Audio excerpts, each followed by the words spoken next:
जहां उनका मनोबल और साहस उन्हें पुनः उठाकर सूरज के सामने पतंग उड़ाने के लिए प्रेरित करता है। चलिए अब देखते हैं कविता।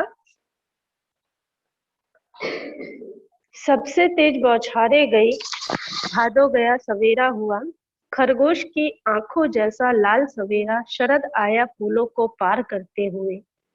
अपनी नई चमकीली साइकिल तेज चलाते हुए, घंटी बजाते हुए जोर जोर से, चमकीले इशारों से बुलाते हुए पतंग उड़ाने वाले बच्चों के झुंड को, चमकीले इशारों से बुलाते हुए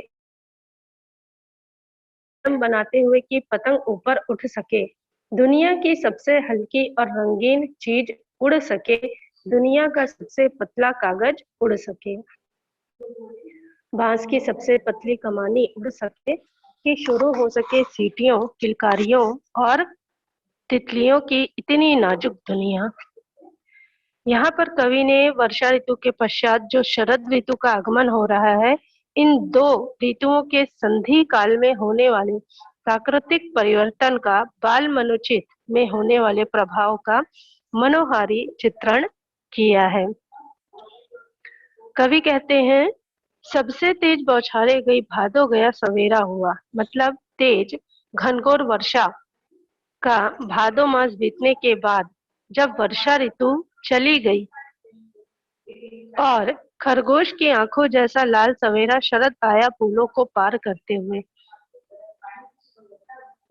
और तेज वर्षा के कारण फूलों को पार करके शरद ऋतु का आगमन हुआ है, जिससे सूर्योदय में लाल चमकीला जो सूरज है वो खरगोश की आंखों की तरह सुंदर लाल दिखाई दे रहा है।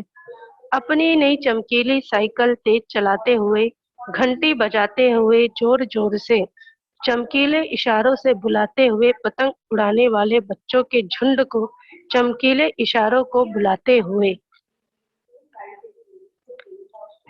स्वच्छ चमकीला प्रकाशित वातावरण में बच्चे जब अपनी नई नई साइकिल चलाते हुए आते हैं और साइकिल की घंटी से जो इशारे से बच्चे अपने मित्रों को प्रकृति का आनंद लेने के लिए निमंत्रण देते हैं, इस शरद ऋतु में आसमान स्वच्छ चमकीला है, जैसे कोई मुलायम वस्तु हो।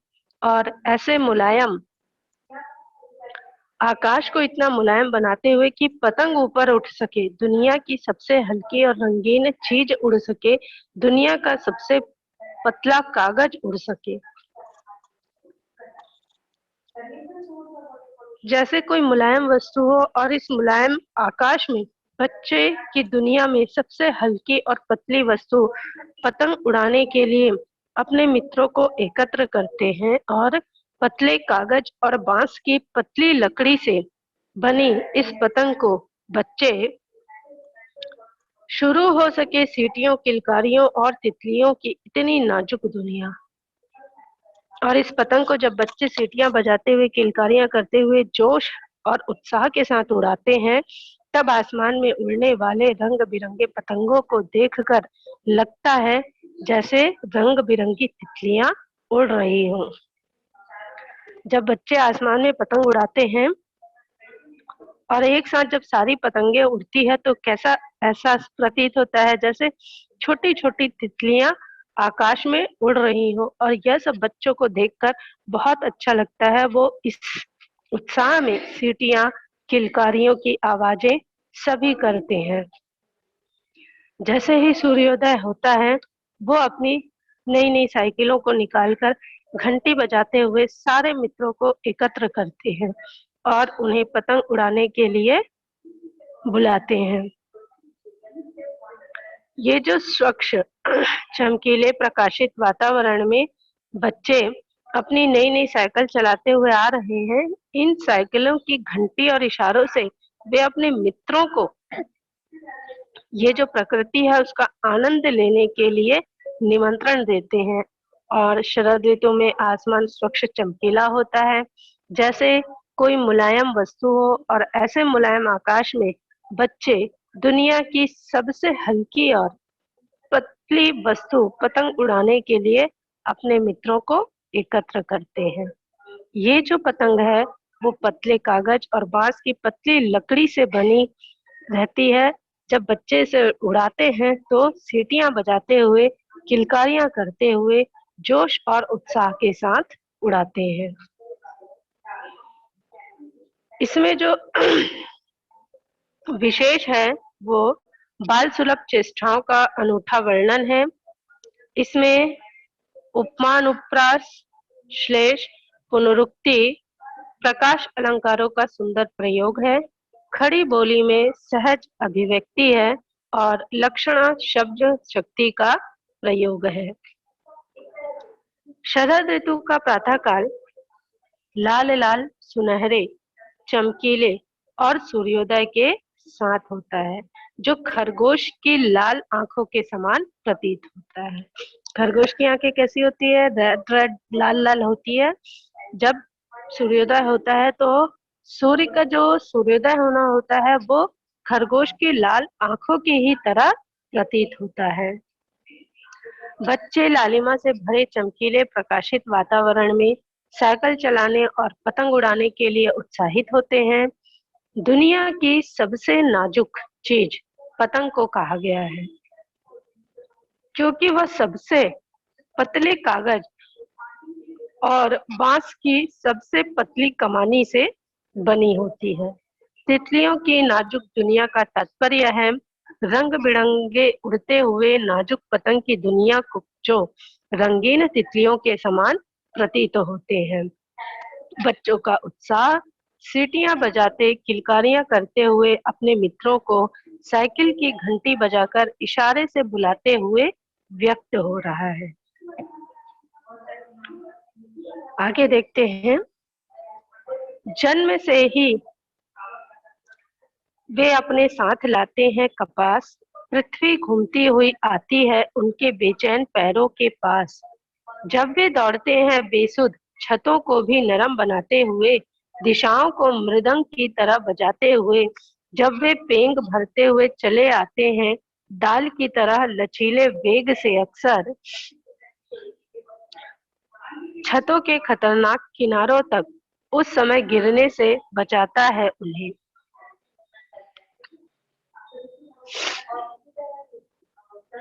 सिर्फ उनके ही रोमांचित शरीर का संगीत, पतंगों की धड़कती ऊंचाइयां उन्हें थाम लेती है। महज एक धागे के सहारे पतंगों के साथ साथ वे भी उड़ रहे हैं अपने रंध्रों के सहारे। यहाँ पर कवि बेसुध होकर पतंग उड़ाते हुए बच्चों के रोमांचकारी क्रियाकलापों का वर्णन कर रहे हैं। कवि कहते हैं कि जन्म से ही वे अपने साथ लाते हैं कपास, पृथ्वी घूमती हुई आती है उनके बेचैन पैरों के पास। बच्चों का जो शरीर कोमल मुलायम होता है, ऐसा लगता है कि वे जन्म से ही अपने साथ कपास, रुई लेकर आए हैं। उनमें जब वे दौड़ते हैं बेसुध, छतों को भी नरम बनाते हुए, दिशाओं को मृदंग की तरह बजाते हुए, जब वे पेग भरते हुए चले आते हैं, तो उनमें खेलने कूदने का जो जोश और उत्साह इतना ज्यादा होता है कि ऐसा लगता है कि वे अपने बेचैन पैरों से दौड़ते हुए पृथ्वी की गोलाई नापना चाहते हो। अपने कोमल मुलायम पैरों से चोट की चिंता किए बगैर बेसुध होकर दौड़ते हैं। ऐसा लगता है कि उनके दौड़ने से छत भी मुलायम हो गई है। बच्चों के तीव्र पदचाप की ध्वनि चारों दिशाओं से सुनाई पड़ती है। दिशाओं को मृदंग की तरह बजाते हुए जब वे पेक भरते हुए चले आते हैं डाल की तरह लचीले वेग से, अक्सर छतों के खतरनाक किनारों तक, तो जब वाद्य यंत्र मृदंग से निकलने वाली मधुर ध्वनि का एहसास कराते हैं, बच्चों का कोमल शरीर लचीला होता है और वे तेज गति से लहराते, हिलते डुलते हवा के झोंकों में दौड़ते हैं जो पेड़ की डालियों की तरह लगते हैं। बच्चे जब दौड़ते हुए छतों के खतरनाक किनारों तक पहुंच जाते हैं तो उन्हीं के शरीर से निकलने वाला रोमांचित मधुर धुन उन्हें बचाता है। पतंगों की धड़कती ऊंचाइयां उन्हें थाम लेती है। महज एक धागे के सहारे पतंगों के साथ वे भी उड़ रहे हैं अपने रंध्रों के सहारे। कई बार ऊंचाई पर उड़ने वाली पतंग की डोर के सहारे वे गिरने से भी बच जाते हैं और पुनः रोमांचित होकर अपने रोओं के सहारे आसमान में पतंग के साथ साथ उनका मनोबल उड़ने लगता है। कवि कहते हैं कि बच्चों का जो शरीर है वो कोमल मुलायम होता है। ऐसा लगता है कि वे जन्म से ही अपने साथ रुई लेकर आए हैं। उनमें खेलने कूदने का जो जोश और उत्साह होता है और इतना ज्यादा होता है कि ऐसा लगता है कि वे अपने जो पैर हैं उनके वो दौड़ने के लिए तत्पर हैं और दौड़ते हुए वे इस पृथ्वी की जो गोलाई है उसको भी नापना चाहते हैं। अपने कोमल मुलायम पैरों से चोट की चिंता किए बगैर बेसुध दौड़ने लगते हैं। बेसुध मतलब उन्हें कोई पता ही नहीं रहता कि वो कहाँ दौड़ रहे हैं, कहाँ पैर रख रहे हैं, कहाँ उन्हें चोट लग रही है, बस दौड़ते चले जाते हैं। ऐसा लगता है कि उनके दौड़ने से छत भी मुलायम हो गई है। बच्चों के तीव्र पदचाप की ध्वनि आवाज जो होती है वो चारों दिशाओं से सुनाई पड़ती है। जो वाद्य यंत्र मृदंग से निकलने वाली मधुर ध्वनि का एहसास कराते हैं, वो बच्चों के दौड़ने से और उनके बचने से उस ध्वनि का एहसास हम करते हैं। बच्चों का जो कोमल शरीर होता है वो लचीला होता है। वे तेज गति से लहराते हिलते डुलते हवा के झोंकों में दौड़ते हैं जो पेड़ की डालियों की तरह लगते हैं। बच्चे दौड़ते हुए छतों के किनारे खतरनाक किनारों तक पहुंच जाते हैं और उन्हीं के शरीर से निकलने वाला रोमांचित जो मधुर धुन होता है वो उन्हें बचाता भी है। कई बार ऊंचाई पर उड़ने वाली पतंग की डोर के सहारे वे गिरने से भी बच जाते हैं और पुनः फिर रोमांचित होकर पुनः फिर से खुश होकर अपने जो रोओं के सहारे आसमान में पतंग के साथ साथ उनका मनोबल उड़ने लगता है। यहाँ पर विशेष बता रहा है मानवीकरण, अनुप्रास, उपमा आदि अलंकारों का सुंदर प्रयोग है। खड़ी बोली में भावानुकूल सहज अभिव्यक्ति है। मिश्रित शब्दावली है। पतंग को कल्पना के रूप में चित्रित किया गया है।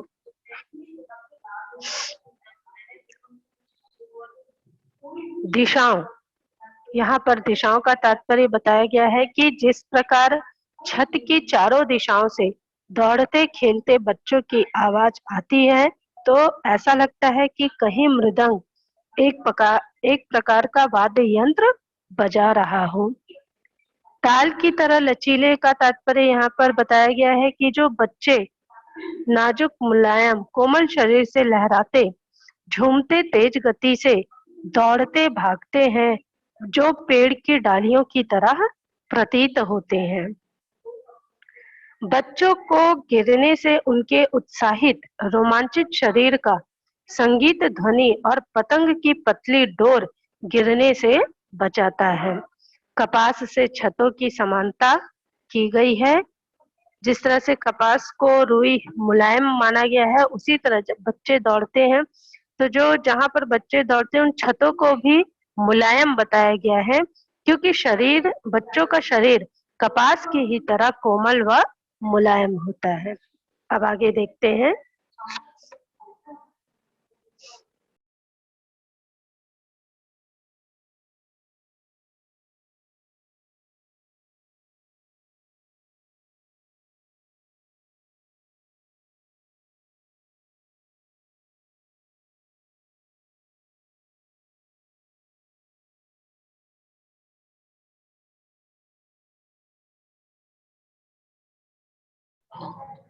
आगे है अगर वे कभी गिरते हैं छतों के खतरनाक किनारों से और बच जाते हैं तब तो और भी निडर होकर सुनहले सूरज के सामने आते हैं।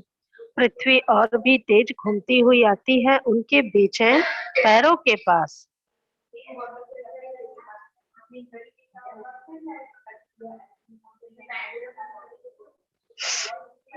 यहाँ पर कवि बता रहे हैं कि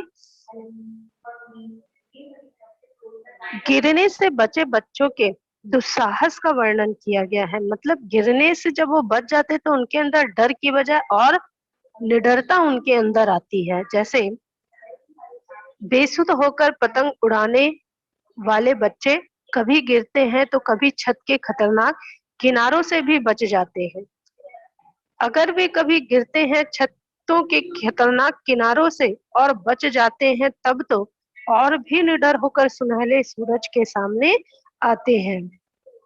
जब वो बच्चे पतंग उड़ाने वाले बच्चे कभी गिर जाते हैं तो कभी छत के खतरनाक किनारों से भी बच जाते हैं, तो जो उनका आत्मविश्वास है वो और बढ़ जाता है। पृथ्वी और भी तेज घूमती हुई आती है उनके बेचैन पैरों के पास और वे निर्भीक होकर अगली सुबह पुनः चमकीले सूरज के सामने पतंग उड़ाने पहुंच जाते हैं।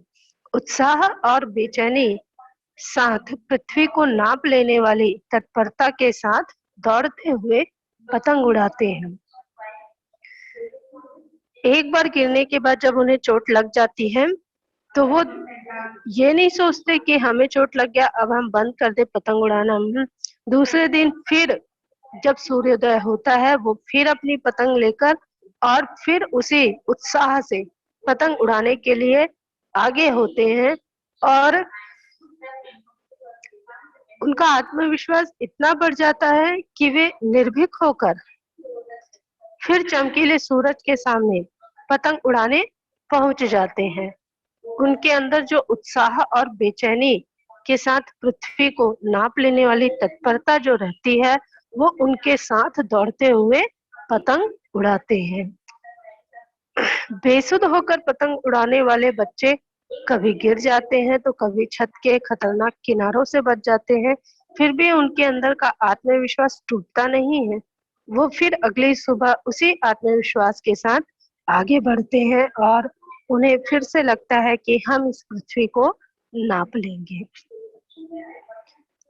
यहाँ पर विशेष बताया है मुक्त छंद का प्रयोग है, मानवीकरण, अनुप्रास, पुनरुक्ति, प्रकाश अलंकार है, खड़ी बोली में सहज अभिव्यक्ति है, दृश्य बिंब है, भाषा में लाक्षणिकता है।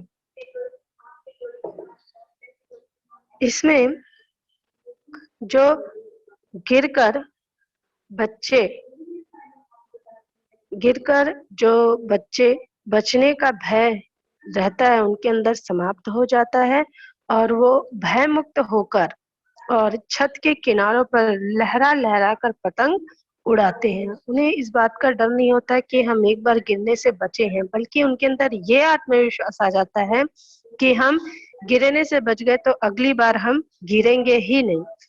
बच्चे सूरज के सामने तेजस्वी होकर और दुगने जोश के साथ पतंग उड़ाने के लिए आते हैं और उसी उत्साह के साथ वो फिर सूरज के सामने आते हैं और भी तेज लेकर और दुगने जोश के साथ फिर से वो पतंग उड़ाने के लिए आते हैं। तो ये था आपका पतंग कविता काव्य खंड से। आपको ये काव्य समझ आया? पतंग चैप्टर समझ आया? हाँ madam. Okay.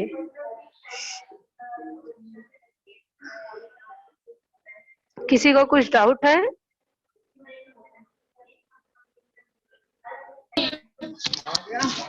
No ma'am.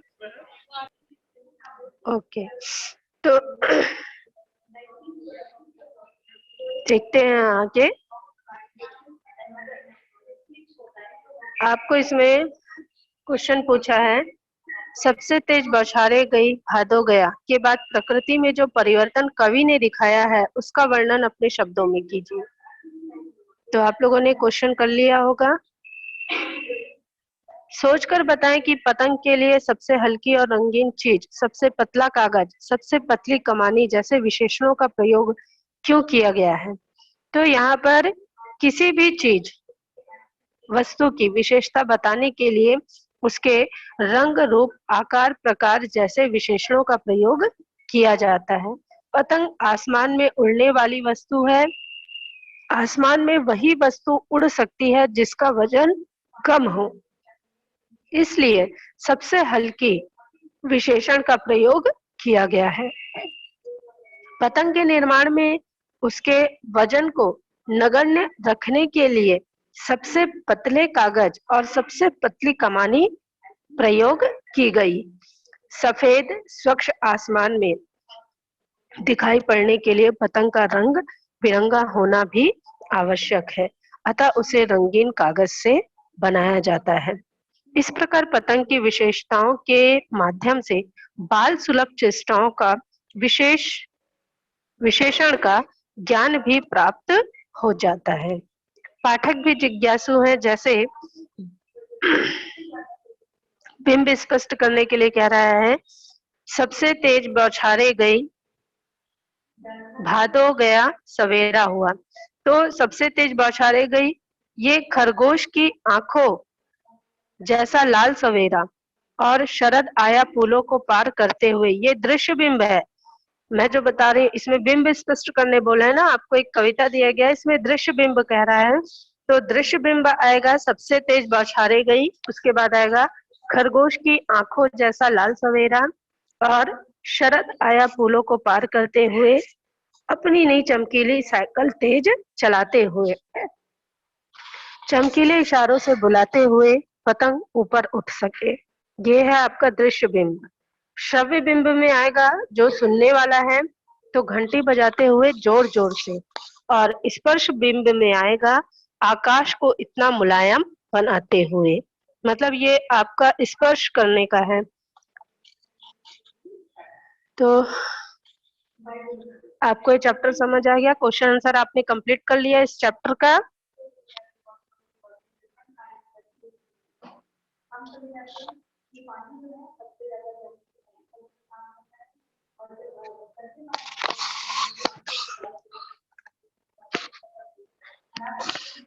Question answer आपने कंप्लीट कर लिया है?